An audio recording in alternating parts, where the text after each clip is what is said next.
Here we go again, Thursday evening. The live shows are up and running, and I'm glad you're back. And before we get going, I just want to let you know that Car Cost Canada, there it is there behind me, is the main sponsor of the channel. Please go and sign up. Use the promo code MOTORMOUTH and become an expert member. Somebody actually was writing in a comment on one of the videos today asking for feedback and saying on the YouTube comments, has anybody got any feedback before I sign up? Here's the thing. It doesn't cost anything to sign up, and if you use the promo code MOTORMOUTH, you're going to get you're going to become an expert member and get more searches for free. And it is a great way to save money. And here we go. I have some pictures. The first picture is of Bill Lobin's new Stinger. This is the limited model, and he's in front of a beautiful house just near Ottawa. And there's his vehicle. And he wrote me in his email and said that, yeah, he actually used Car Cost Canada and thought it was fantastic. So there you go. The next one up is Matthew Duncan. That's his work vehicle. He's got a Jeep Rubicon. That's not so bad. I wouldn't mind driving that every day for work. Next up, he has his Audi S6. Look at those wheels. Those are some beautiful looking wheels. And he's obviously got the Technique package, and look at the black around the front spoiler there. That looks pretty cool. That's a beautiful looking car. And speaking of Audis, he's got one for his wife. I'm going the wrong way here. There we go. That is a Q7. Beautiful blue color as well. Love the wheels. Wheels make all the difference on a car. They really, really do. Okay, let's get into the questions. First up, we have, hey Zach, I'm 22 years old from Toronto and want a fun 300 horsepower V6 coupe as my next daily driver. About 2 years out, I'm budgeting 25 grand. Thinking about a 5 or 6 year old 2 Series, S5 or C43. I think that probably, if you're looking at 300 horsepower, by the way, the 2 Series is not a V6, it's an inline 6-cylinder, but still, 300 horsepower is 335, I believe is what it has now. That would be a good car to look for, and also available with all-wheel drive. It's available with 2-wheel drive, it's available with manual, it's available with automatic, but it certainly is available with all-wheel drive if you want to get it. So that is probably not a bad place if you're looking for 300 plus horsepower. So yeah, I think that's a good choice.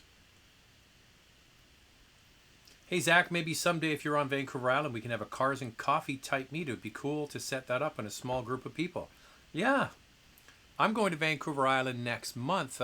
Friends invited us to go to their cabin, so I probably shouldn't have eaten a granola bar just before we started.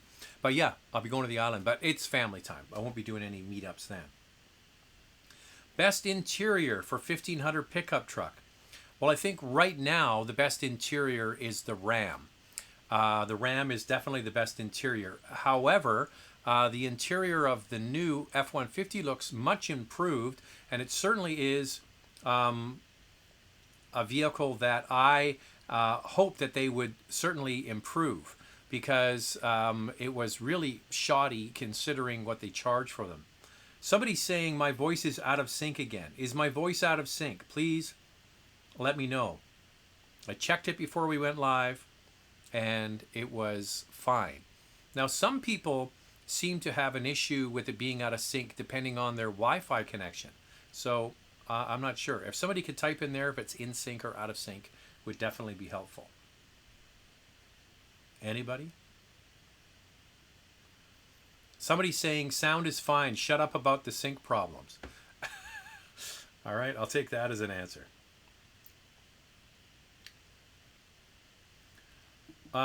What about the Veloster N? So this is the young guy asking about the fun to drive car with 300 horsepower. Yeah, that's it's different, but you're talking about a premium car versus sort of a mainline car. I got no problem with the Veloster at all. I do have one issue with it. I find the interior, the whole dash and everything is hard plastic, and I wish they had improved that, but there you go. Okay, it's coming in now. Sync is fine. In sync for me. All right, thanks everybody. That's all I need to know. John is saying, have you ever driven a retro Ford Thunderbird? If you have, I was wondering what you thought of the vehicle. No, I've actually only driven an old Thunderbird, like a Ladybird from the 50s, I believe it was. And we did that on driving television. It was powder blue. I haven't driven that Ford Thunderbird. I know that they weren't exactly the best cars, so really can't give you much input on that. Didn't really get it as an option to drive here because it was such a low volume car.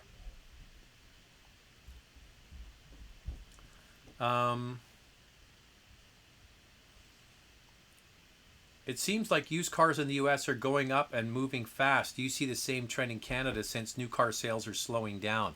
I get a report from Canadian Black Book every week, and they're the ones that come up with the values, and they follow the values of cars. What we saw was the values of cars really drop here over the last little while, and now we're starting to see it stabilize. We're not seeing a big uptick yet in prices, but that could happen because, especially a lot of younger people maybe not wanting to. Oh, welcome. Come on in. What surprise do you have for me? Oh, it's Bex o'clock. Did you sign up? Show us your shirt. Step right in there, Jack. Go Suns. What about the Raptors? But I like both teams, but the Suns are playing tonight. So. Oh, they're playing tonight. Okay, go watch the game. They're on right now, right? Yeah. Okay. Cheers, everybody. You would think I would have a Guinness shirt on, but I'd be having Guinness, but no. The reason I have a Guinness shirt is the name of our dog is Guinness. He's an Irish Terrier. I should get a picture of Guinness. Guinness is an Irish Terrier. So when we were kicking around Irish names, we thought Guinness. So our dog's name is Guinness. That's why I have this shirt. But I do love Beck's. That's good beer. That's the sip and slam. So slam that like button when I have a sip. There's 75 people on here and only 14 thumbs up. You guys could do better than that. So back to the point I was making. As people don't want to get on transit when the economy starts to... as soon as I said that, someone gave it a thumbs down. Okay, you're a dick. You're just being a dick. So as people don't want to get on transit with other people when offices and things start to open up, there just might be a trend to looking at getting an inexpensive used car, and that might actually affect things. I think probably one of the bigger issues is the fact with the new NAFTA deal, there are some regulations about bringing cars into the United States from Canada, which might slow down. About 300,000 to 400,000 cars a year are shipped out of Canada and go to the United States because Americans are buying these cars with American dollars, and with the dollar being worth roughly 25 to 30% more than a Canadian dollar, they have much more buying power. They come in, they go to the auction, they buy a lot of 2 and 3 year old cars, they take them down the United States, and then they resell them on used lots. People in the United States may be not aware that their car could have originally been driven in Canada. So what you have in that situation is a strong dollar buying a weaker dollar's vehicles and pushing the prices of those used cars up. What I believe is going to happen is if that stops, the prices of used cars in Canada are probably going to be leveling off, if maybe not going in the opposite direction. What do you think of 2020 Range Rover Sport? Really not much change there. I would suggest that you give it a try.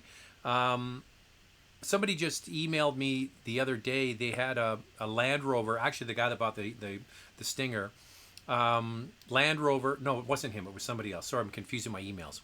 Land Rover with the diesel, and said that he loved the fuel economy, but it's always been in the shop. And that is one thing about Land Rover is people actually love to drive them. They love the seating position, but they're not nearly as good when it comes to mechanical reliability as some other vehicles. Okay.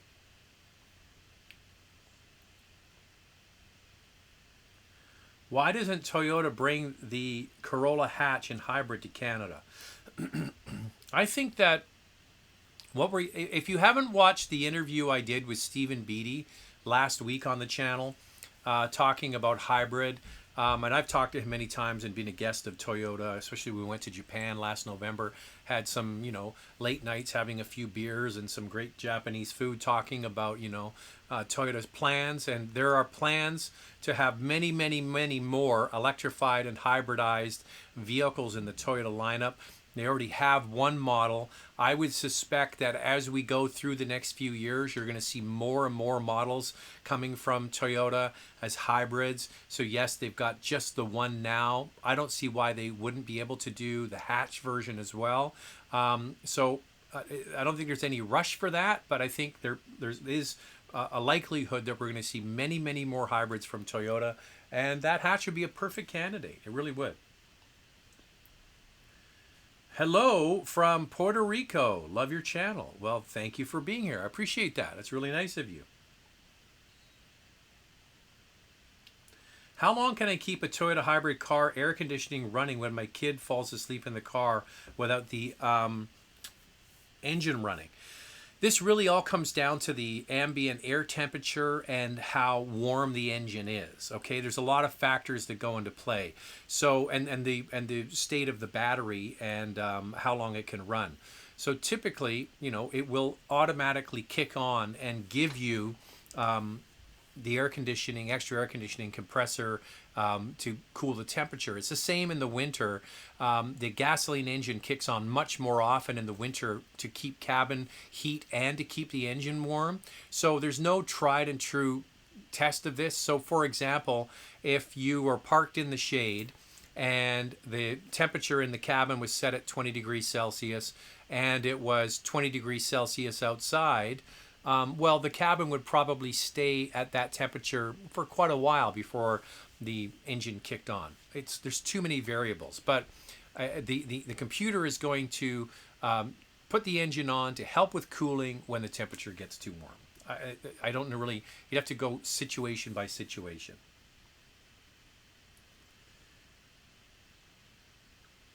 Loving our new F250 7.3 Godzilla, gas mileage on par with our 3.5 liter EcoBoost. That's impressive. Just noticed today in Calgary, premium gas was 17 cents a liter higher than regular. Yikes. Toyota Venza, yes. Yeah. It's going to be interesting. I read an article talking about the demand for the new Venza is huge. So that's the hybrid only. That they definitely are going to be bringing here shortly. In the next month it's going to be available. So yeah, it's going to be interesting to see with this Toyota hybrid strategy just how successful it is. I think it's going to be incredibly successful because if you watch this live stream plenty of times, I think that we're going to do much more for the environment if you could get a greater number of people buying and driving hybrids than a very small percentage buying just pure electric vehicles. There's no downside to owning them. You drive them like you regularly do. I think it really is the way to go for a lot of people. Portuguese Water Dog is here with a super chat. We named our dog Audi. A wife always wanted an Audi. That's clever. Your dog's name is Audi. That's cool. That's a good name. Is it a German water dog? No, it's Portuguese water dog, of course. What kind of Portuguese name could you come up with, I wonder? All right, let me get back where I was. And thanks for the super chat, brother. Thank you for that.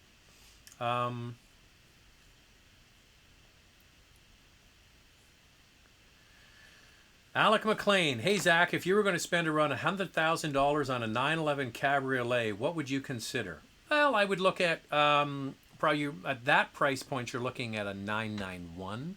That would be the one I would get. And you always want to try and go for an S. It doesn't need to be a 4S. It could be a 2S.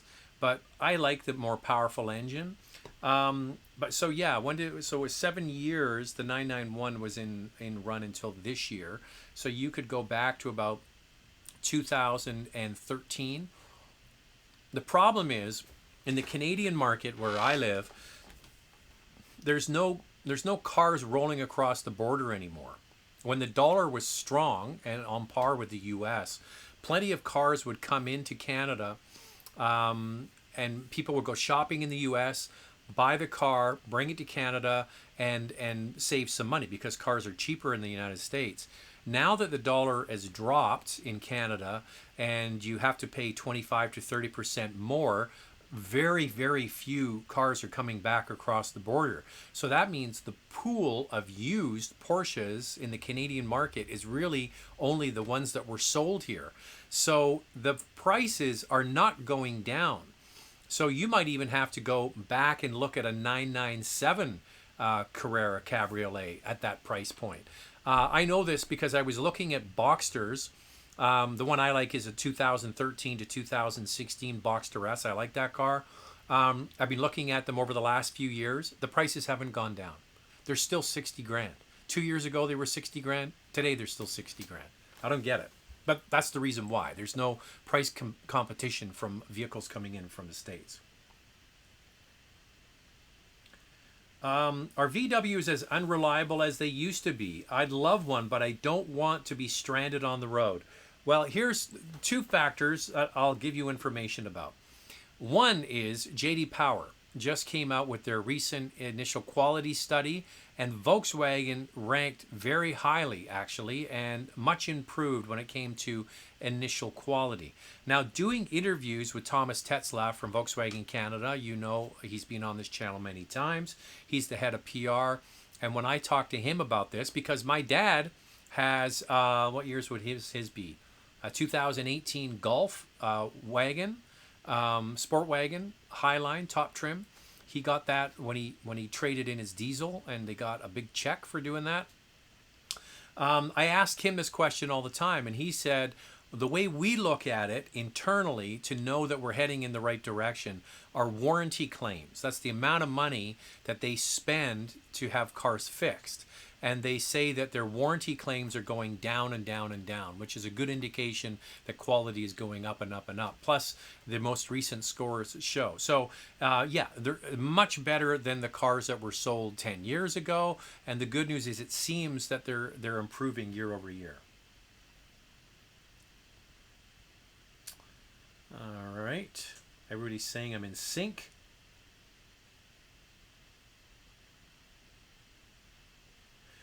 Hey, Zach, I just saw the Bolt review. Isn't the Tesla Model 3 a no-brainer if you want to spend 50 grand on an electric vehicle? Beats the Bolt Nero Ioniq Leaf in terms of features, resale charging. Well, you might be right. When I was doing the research for that, there's the Bolt EV that went out yesterday morning. The thing is that you need to spend more than the actual asking price. As you know, when you start to buy a car, unless you want nothing in it, the price for a base Model 3 isn't really realistic. You're gonna have to spend more to get a better equipped car. So even though it's more money, you might be right that it's going to have better resale value. The good news is with mainline brands is that there's discounting that goes on, and that's where you need to sign up for Car Cost Canada to find out when there are incentives on the car. We don't, unfortunately, in the Canadian market, like they do in the US, get huge discounts on electric cars. And they're very lease-based. And you find in the US, there's very, very competitive for monthly leases for electric cars, whether it's the Leaf or the Bolt or what have you. And they're very aggressive with those lease numbers. So that's where we kind of miss out here because the market's so much smaller.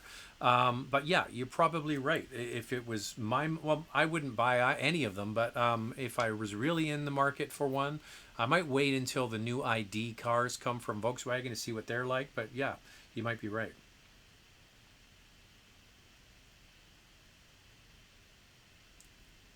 Hey, Zach, love the t-shirt. Do you have any data on BC on what percentage of autos are being leased versus finance cash purchase? Thanks a lot. I don't have any British Columbia data. I will tell you that premium cars, for the most part, the lease penetration is very, very high. So we're talking the German brands and most luxury import brands. Leasing is it, like it's 80+%. Overall, the market is not at that rate, but you do still get quite a bit of leasing. So it depends on the category that you're in. For example, Chrysler doesn't offer leasing. Ford does leasing on some vehicles. General Motors is getting back into it. So it's really brand specific. But yeah, if you're looking premium cars, almost all premium cars are leased. It's very, very high.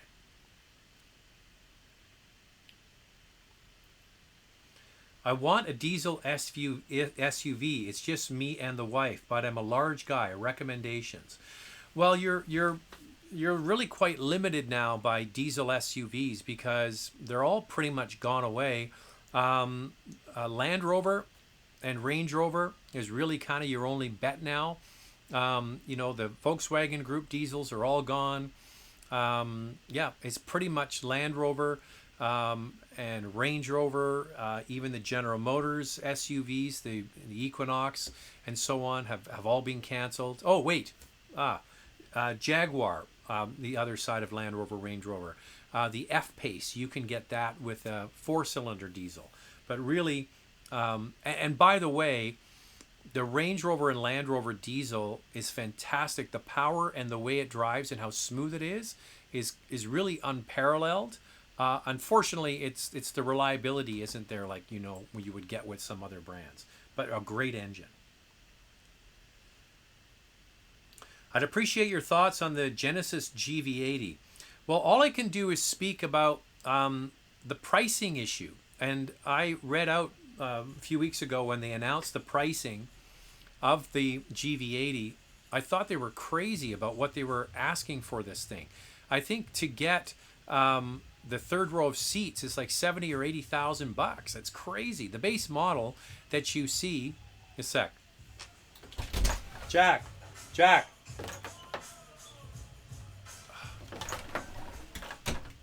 He's playing. Yeah, he's watching the game streaming. The pricing of it is totally out of whack. I mean, if you look at what they're asking for that vehicle to get a third row, and why would you buy a GV80? You can get an Audi Q7, right? And they're much more aggressive when it comes to resale and leasing and all those sorts of things. I just think that, unfortunately, Genesis has been drinking a bit of their own Kool-Aid when it comes to what they think their vehicles are going to be able to fetch. Because what was Genesis always known for? Genesis was always known for delivering a high-quality vehicle, but at a price point that was better than everybody else. And now I don't see that. I see them being as priced at or more than the competition. I think it's going to be a great vehicle. I think it's going to deliver the goods. It's going to be a great driver with beautiful interior. I've sat inside it. I think all of that is good. I just think the pricing is what we have to figure out. When do you see the new 400Z or 400Z coming here? It's got to be shown first. You got to be patient, man. You got to wait for these things. Hey, Zach. Thank you for allowing us to sit and participate in your great channel. Glad to see and hear you now in full HD. Really liking the new AMG A35 based AMG 35 based is supposed to be Golf R money. I think that the small family of Mercedes-Benz vehicles is really fantastic. Whether it's the CLA, the GLB, the A-Class, they got a lot right with that. And when they had the old CLA and the B-Class and so on, they were really kind of what I like to refer to as cheap and cheerful. It really wasn't the same level as the rest of the Mercedes-Benz lineup. And now it seems like they've rectified that with those big displays on the inside. And I agree with you. I think it could be a great alternative to a hot hatch like a Golf R.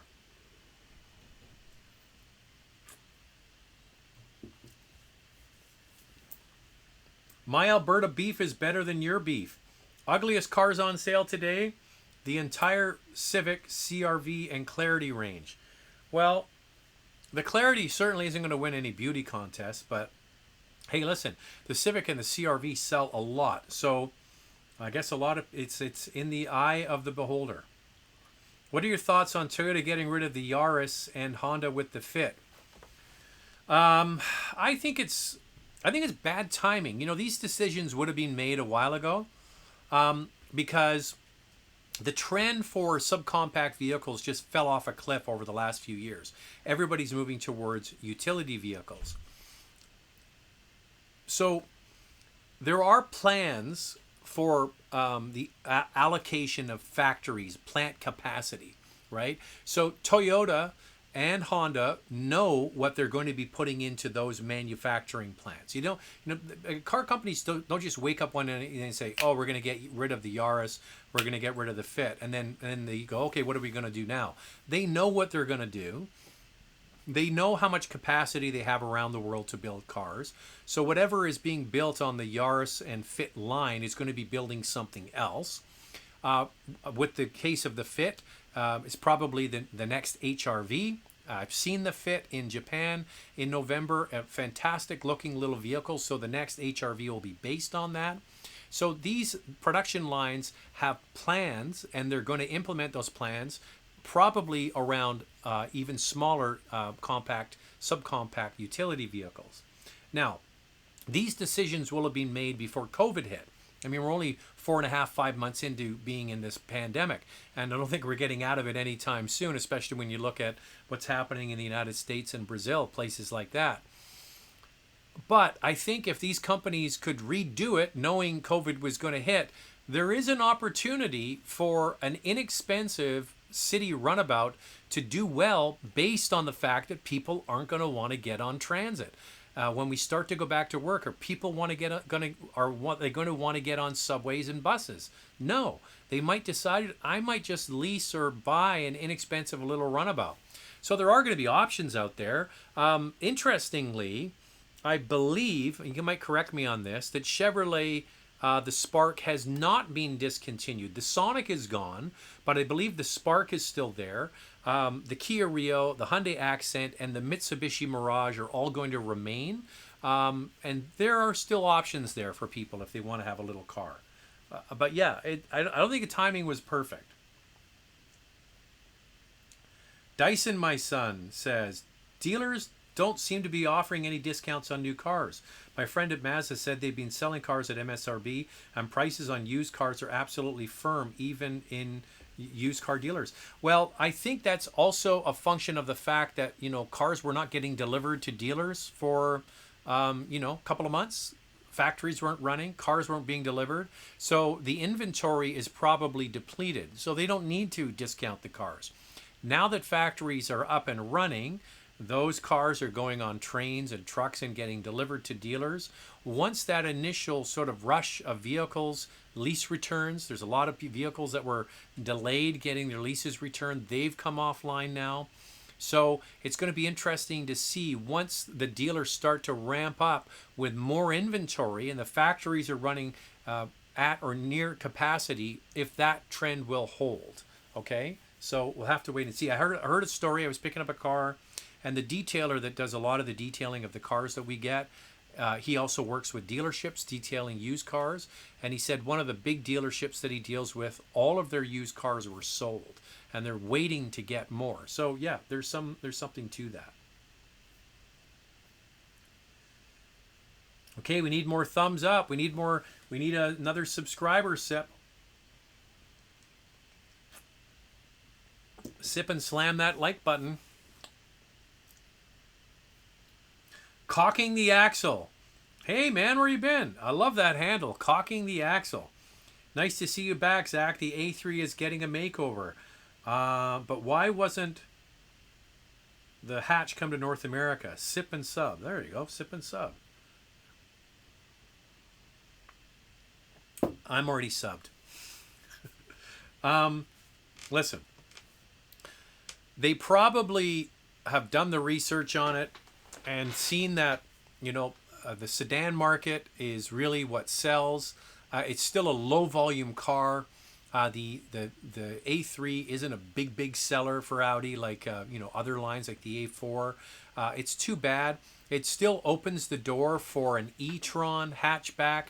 It's too bad because the A3 hatch that they showed in March, I thought looked really good, but it is not coming. That has been confirmed.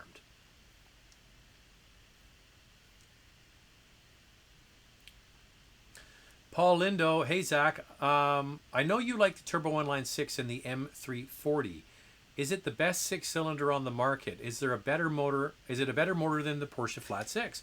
Well, they're very different, right? Different characteristics. But I would say, yeah, I would say that they're, yeah, who am I to argue on either one of them? But I would say, Porsche is a bit separate because it's not really as mainline as BMW, because the Flat Six is really only in the 911 line, the Carrera line. So that's pretty small niche sort of market. Other vehicles don't share that engine, where the inline six from BMW is used extensively through their range. So you've got the 2 Series, the 3, the 4, the 5 Series, and then all the X versions, X 2, 3, 4, 5, even the 6, all using that engine. It just really is, in my opinion, fantastic. Now, the one that really surprised me was the inline six-cylinder. You might not be aware, but Mercedes-Benz has gone back after being V6s for over a decade. They've gone back to inline six cylinders with their latest cars and turbocharged, and they add in the 48-volt mild hybrid sort of launch torque. And I drove that with the GLS, and I have to say, with that little bit of boost of electric power that comes with that inline six-cylinder, boom, that was really fantastic. So I need to drive more vehicles with that setup. I've only driven one, and that was the GLS, but that was really a surprise to me. But yeah, I think for mainline brands, it is pretty damn good.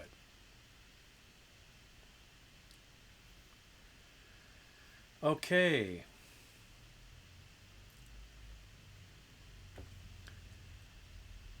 If the rumors are true about the new Mazda 6, do you think more people will buy the best midsize sedan that no one is buying? So that's a line I always use, is like, it's one of the best cars nobody buys, and that's the current Mazda 6. It depends what they throw at it, right? So I think that what we're talking about is they're going to go to an inline six-cylinder, all-wheel drive, all those sorts of things. I don't think it really matters. I think that the pattern, the trend, the trajectory is all towards utility vehicles, and you can have a great sedan, and the Mazda 6 is a great sedan, and people just don't buy it. They buy an Accord, they buy a Camry, and then there's everybody else. I mean, those two, that's it. There's Accord and Camry and everybody else. And then when you look at the numbers, they're up here and everybody else is down here. I think you could battle up a little bit, but it just, the trend is to utilities, unfortunately.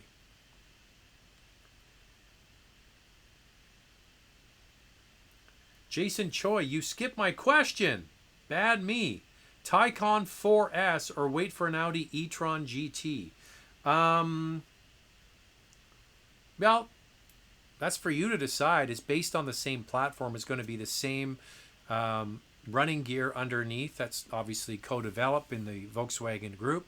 So that vehicle is going to be the more robust version of the electrical system that they use in the Taycan.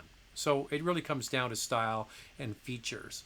So yeah, I think we need to wait and see the production version of that car. The pictures certainly look fantastic of what they've shown, but the final production, what the pricing is, all those sorts of things. But I think they did a beautiful job on the styling so far that we've seen. So yeah, if you're lucky enough to be able to own a Taycan 4S, first of all, good for you. And you could actually lease one for a year or two, and then the Audi will come, and you could trade it and get that. So you can have both.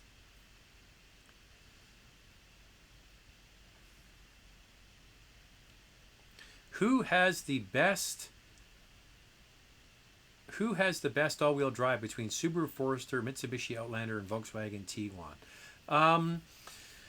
Well, there's a lot of videos online. What they do is they put the cars on rollers, and then they show the power getting shifted from side to side, and low traction capability with only one wheel getting traction, which one can climb up a hill. So you can go and watch those. There's plenty online.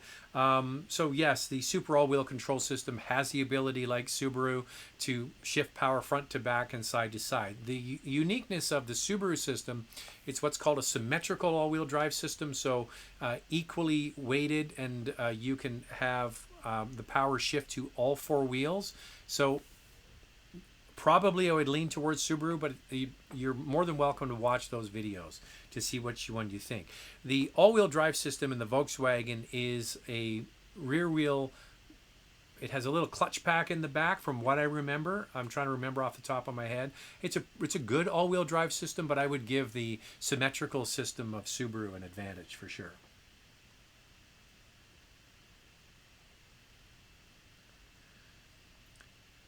Hey Zach, been following your show for a while. Love it. Question: did BMW X5 get a facelift in the year 14 to 18? If so, what year? And looking to get a 14, 15 X5, 60, 70,000 kilometers on it. Thoughts? So the vehicle was just replaced last year, which was 2019. So back that up by 7 years is when the vehicle came out. So that would have been around 2012. And then halfway through that model was when they would have done a facelift. But it would have been a mild facelift. Okay, so 13, 14, 15, yeah, around 15 or 16, they would have done a facelift on that. So it's not going to be a major update for it. German manufacturers don't typically do big updates for facelifts. They do incremental changes. So yeah, look around there. Off the top of my head, I can't remember what year exactly it was, but that's kind of how you do the math. So that vehicle's on like a 7-year cycle, and then split that in half, it'll be around there.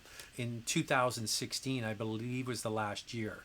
And that is a great engine. That is a really good engine. And if you can find one, good luck, will hold its value. There's a mad group of people that love diesel SUVs, and the fact is that they're not being sold any longer, except for Land Rover Jaguar. And then you have a very sought-after vehicle in the used market. So maybe look for that if you can find one of those. Another one would be an a GLE Blue Tech version might actually be pretty good too. Josh is here. Do you think the GLC 300 is a good switch from a 3-liter Q50? I'm not due, but always looking. I really like the GLC a lot. I actually have the GLC. I'm driving it this week. Now, it's not the 300, Josh. It is the AMG 43. So that is the bi-turbo 6-cylinder, which is plenty quick. And man, I think I really like it. And then getting just back into the GLC generally, I'm a big fan of that product. It is now at the end of its run. Now, I know, Josh, you like a deal, so this might be a great opportunity as we're, first of all, we got to wait for the new C-Class to come, and then based on the C-Class, there will be the GLC, the C-Class of utilities. So we're going to, as we get towards the end of this run, there might be some good deals there. I have no issue with that car at all. I think it's a really good product. Also try the X3, but the GLC is fantastic. Then he comes back and throws a loop at me. The coupe. I don't like the looks of it, but it's up to you. BA. First-time Q&A viewer. Welcome. What do you think of increasingly sophisticated tech marketed as safety features, sensing that detect when your eyes are off the road? Well, I'm kind of mixed about this. What did I have last week? Anyway, it was this Mercedes. It was this Mercedes. It was driving me crazy. It kept on jerking me back into the lane. I had to go in to the computer and turn off all of the lane keep assist nannies. I'm a big fan of the forward collision warning and the autonomous braking, because we've all done it. We've all been looking down, maybe trying to get our sunglasses, God forbid, playing with your phone, farting around with a radio, and then you look up and it's all red lights and you jam on the brakes and you hope you're not going to hit something. Well, these systems are fantastic. With the forward collision warning and the autonomous braking, really are going to save a lot of rear-end accidents. So I'm all for that. the lane keep assist and the lane departure, and you're always fighting them, especially if you're driving on a twisty road. The one I think you're talking about is the one where it looks at you and it can tell if you're drowsy. Is that the one you're thinking of? Mercedes-Benz has one, Nissan has one. But some of the much more advanced systems actually can tell whether you're looking down the road. For example, Cadillac with the Super Cruise system, I drove from Vancouver down to Seattle with the Cadillac CT6, and I would say 80% of the time I had my hands off the wheel, and the car was going down the I-5, fully autonomous, fantastic technology. But every time I would take a sip of my coffee and the coffee went in front of my face, the seat started to vibrate and it went beep, beep, beep, beep, and it thought I wasn't looking down the road because the camera couldn't see my eyes. So in that situation, when it comes to, a very advanced autonomous system, I'm okay with that too. I really don't like lane keep systems. I just don't like them at all. I have yet to drive one that I think is good. They're all clumsy. I was on a Mercedes GLE event in San Antonio, Texas, for the GLE launch, and I was talking to one of the engineers from Germany about, did you try the semi-autonomous systems and all this kind of stuff? And I said, these fully autonomous systems, I've yet to drive a car with semi-autonomous systems that are good. Advanced cruise control, and I drive with the advanced cruise control on for about half an hour, and then I switch it off because I'm a better driver than the car. So why do I want to sit in this car that jerks around? I don't want that. The Cadillac Super Cruise system, in my opinion, is the best one that I've driven. So there you go. Hey, we got a super chat here. Josh is here. Josh says, "Hey Zach, should I buy a Toyota 4Runner now or wait for the redesign? It seems a bit dated." I don't think it's going to be anytime. It's not going to be imminent, right? Toyota has a lot of work to do on their body-on-frame trucks. Now, when is that going to happen? I don't know. But I can tell you that the 4Runner has amazing resale value. So one thing you might want to consider is to lease one for 2 years, for example, because you can do short-term leases. Because the resale value is so strong on those that you can buy one and then either give it back or buy it out and sell it. And often you can sell it for more than you paid for it. Not paid for it, more than the lease buyout is. So that's one option. Or you could buy one, and then when the new 4Runner comes out and you get a chance to see it and you see what the technology is, there's rumors it's going to be a hybrid, all sorts of things. Excuse me. That's what happens when you drink beer on the show. So there is an opportunity to buy the current one and then trade it in a couple of years because the resale value is so strong. Another vehicle that has incredible resale value is the Wrangler. That's another one. The vehicle that had the highest ever resale value after 4 years in the Canadian market anyway was the FJ Cruiser. It's going to be interesting to see if the same thing holds true for Bronco, because Bronco is coming, hopefully sometime soon. 64 thumbs up with 154 people on board. Come on, guys. You can do better than that. I need more likes. All right. Let me see what I got going on here. Are there going to be more electric vehicles soon? Yes, there's going to be more and more and more electric vehicles coming. Now, will there be more and more electric car sales? This is the problem. And the thing is, all you need to do is look at what happens when incentives go away. Electric car sales are almost entirely driven by incentives. So you need governments giving out money for people to buy cars. For me, that's not a viable business model. So you see in places where incentives have gone away that the sales of electric cars kind of crumble. Yeah, there's going to be more electric cars, but with everything, in every category of the auto industry, there are winners and there are losers.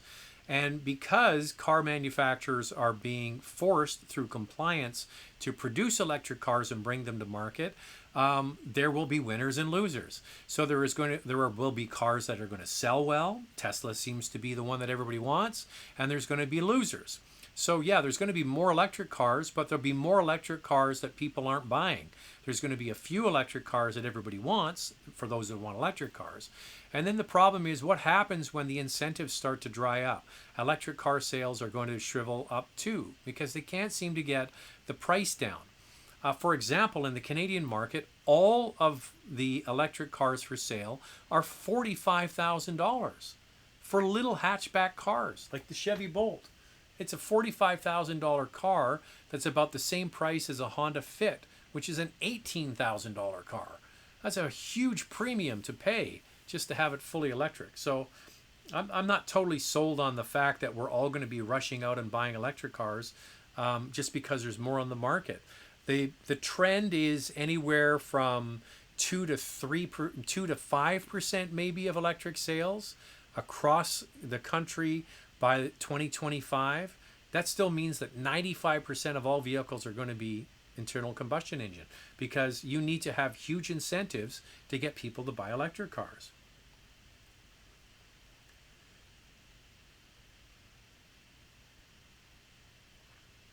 Thoughts on getting an extended warranty on a 2020 RAV4 hybrid, needed or no? Well, and you do not need to buy the warranty today, okay? If you're getting a brand new hybrid, the warranty is 3 years, the bumper-to-bumper warranty. And the hybrid system is warranted up to, I believe, 8 years. And the battery is warranted up to 10 years. So you get a lot of coverage with that car. Plus, Toyota hybrids have been some of the most reliable cars on the road, period. So you have if you're choosing that car, you're choosing a very good car. Now, if you want to have extended bumper-to-bumper coverage, what I suggest you do is wait until you're getting close to the end of the already, the existing 3-year bumper-to-bumper warranty, and then buy it then. Because a lot of times things happen, things change. Health issues, you might have to sell a car, something happens, you have to move, whatever it is, and you prepaid for a warranty and you maybe not use it because you're 3 years into the car. Buy the warranty when the regular warranty is about to expire, not now, because you're basically paying for something that you already have. You already have coverage for 3 years. Wait till you get towards the end of the 3-year coverage before you actually go out and buy more coverage, okay? Mark's here with a super chat. Hey, Zach, thanks for being the gentleman of the automotive journalist. Do you think Toyota will bring back the FJ Cruiser to compete with Jeep and Bronco?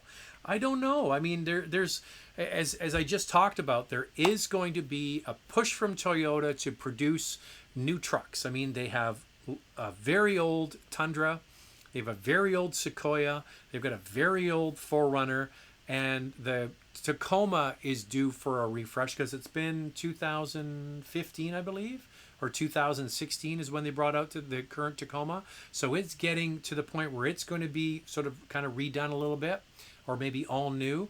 And at that point, it would certainly be a great time for them to introduce a vehicle like a Bronco or a Wrangler back into the marketplace and do it with a much more efficient drivetrain. So all the rumors are a hybrid vehicle. So that's where I think they could do very, very well.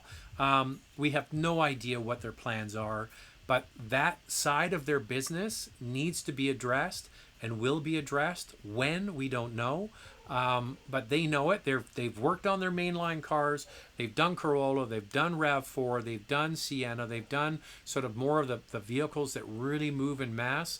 Now they need to focus on their trucks. So when that's going to happen, nobody really knows, but it is going to happen at one time.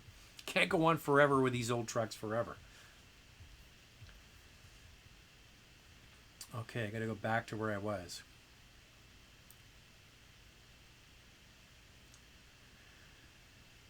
Single malt's back again. The Bronco looks amazing, and I'm a Jeep guy. 88 Grand Wagoneer.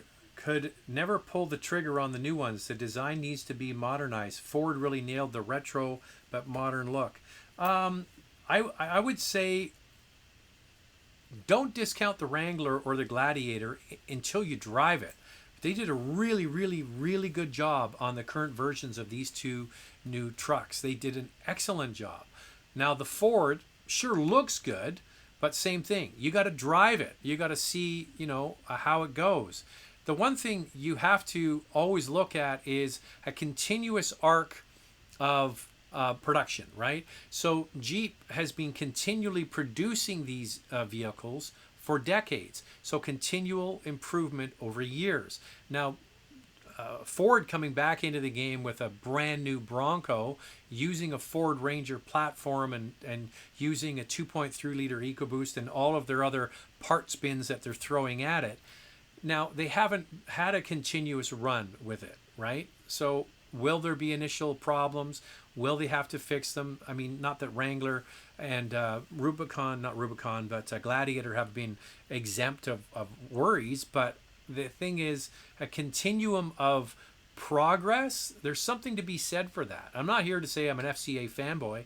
I'm just saying there's something to be said for that. So, the Bronco looks great, but let's wait to see how it actually drives, okay?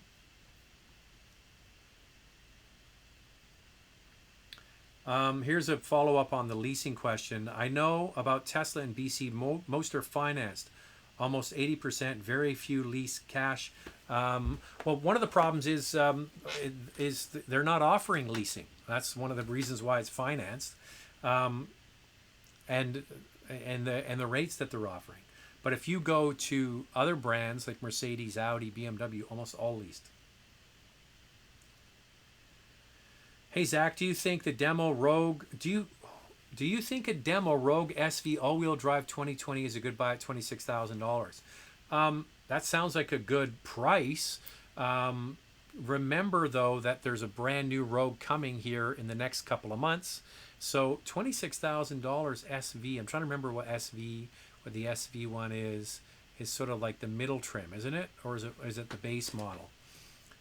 Go to CanadianBlackBook.com and type in the mileage of the car and the features on the car and see what they say the wholesale price is. But off the top of my head, it looks pretty good. There is big discounts on that car right now. Okay, so they're throwing a lot of money at it, which is why you need to go to carcostcanada.com and see. So each month leading up to the introduction of the new Rogue, there's going to be aggressive discounts and financing on the existing model to move them out because the new ones are going to be coming. 1 billion views. Hey Zach, I saw a rare blue V70R Polestar for sale and I want to buy it, but I keep my cars for a long time and I want value. Should I spend $50,000 on a used Volvo or on a brand new Type R?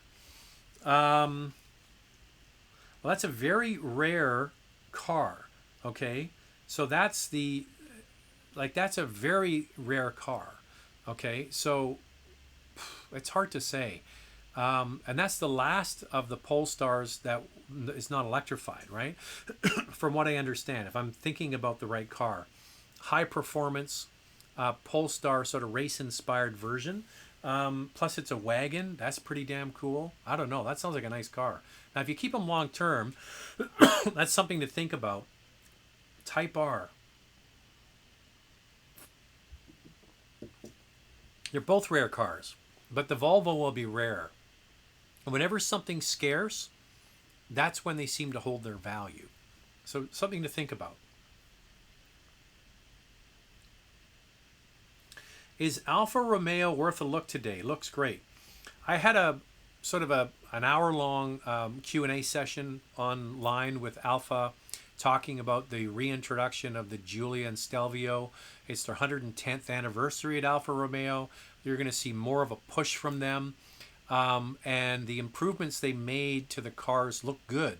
I have Alfa Romeo booked in the middle of August, I believe, or the end of August. Might be September.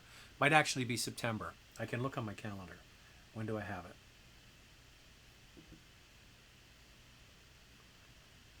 I have it, I have it after Labor Day. I thought it was next month, but it's actually September. It's not that far away anyway. But much better interior. They improved the connectivity. They did some nice stuff with the inside.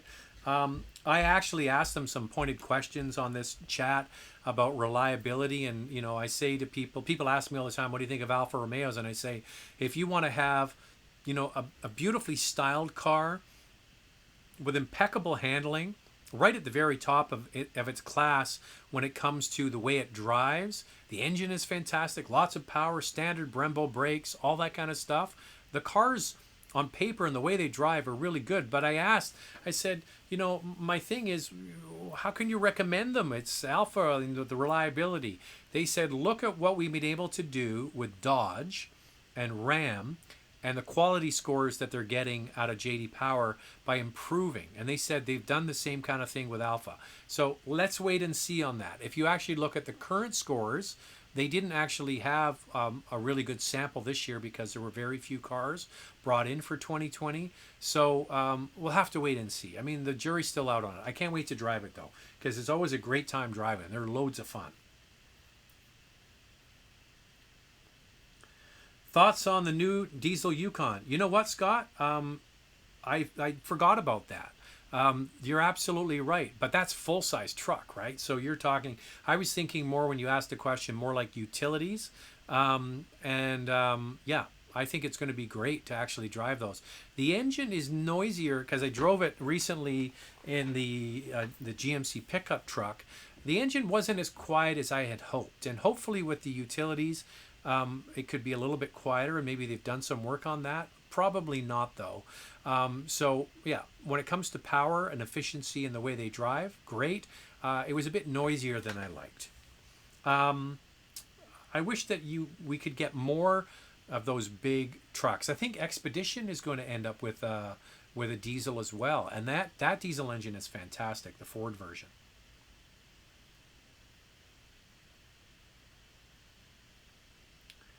Carlos is saying, what about the Mazda CX5 Diesel? Is it no longer available? I heard rumors that it's going to quietly disappear. It's been an absolute bust. So I don't think it's going to be around for long. If it is, it might not be around for long. In love with the Volvo V90 Cross. Any warnings about reliability, maintenance, or resale? Now, what you need to do is look at the Volvo family of vehicles and find out the reliability and go and look up web forums about these cars because they all have so many shared components. The engines are the same across, the transmissions, the in-dash technology, the communications, all of that. Volvo has not scored as well as others, especially when it came to their in-dash technology. And that was one thing that was holding them back. Volvo scores below the industry average for the most part when it comes to reliability. That's something to be aware of, but also a brand that when people buy them, they absolutely love them. And the thing is that car is not sold any longer. I absolutely love it. I think it's a great car. It drives beautifully. The engine is totally up to the job. It's got a gorgeous interior, huge cargo area. It just looks killer if you get it with the R package with the big wheels. I just love it. I mean, so I totally get it. And if you love it, why not?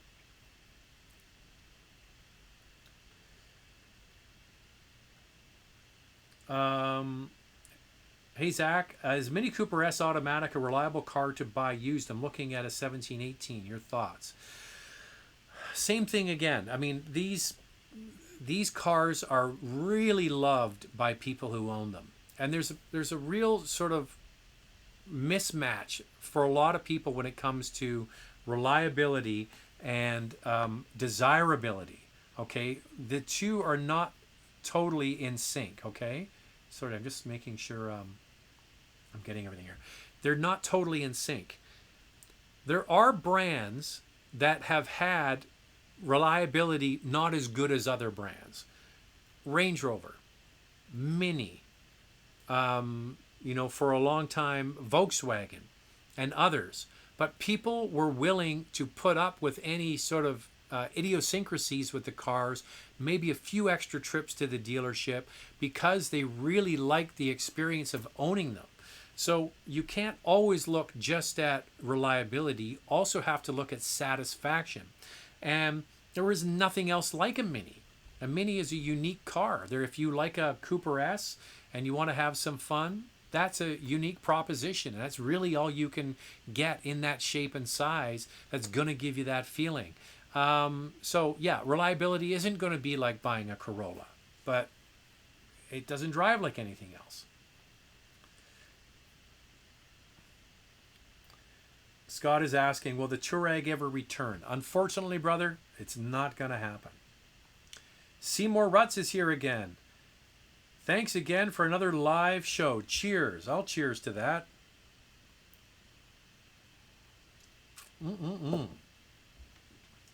Oh, we're at an hour, friends. We're at an hour.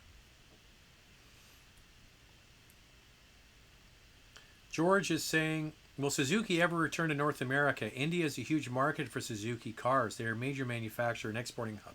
Well, I remember it wasn't that long ago that Suzuki had, it was a 45 or 50% market share in India. Can you imagine having that kind of market share? I think it was 45%. That's like General Motors back in the day.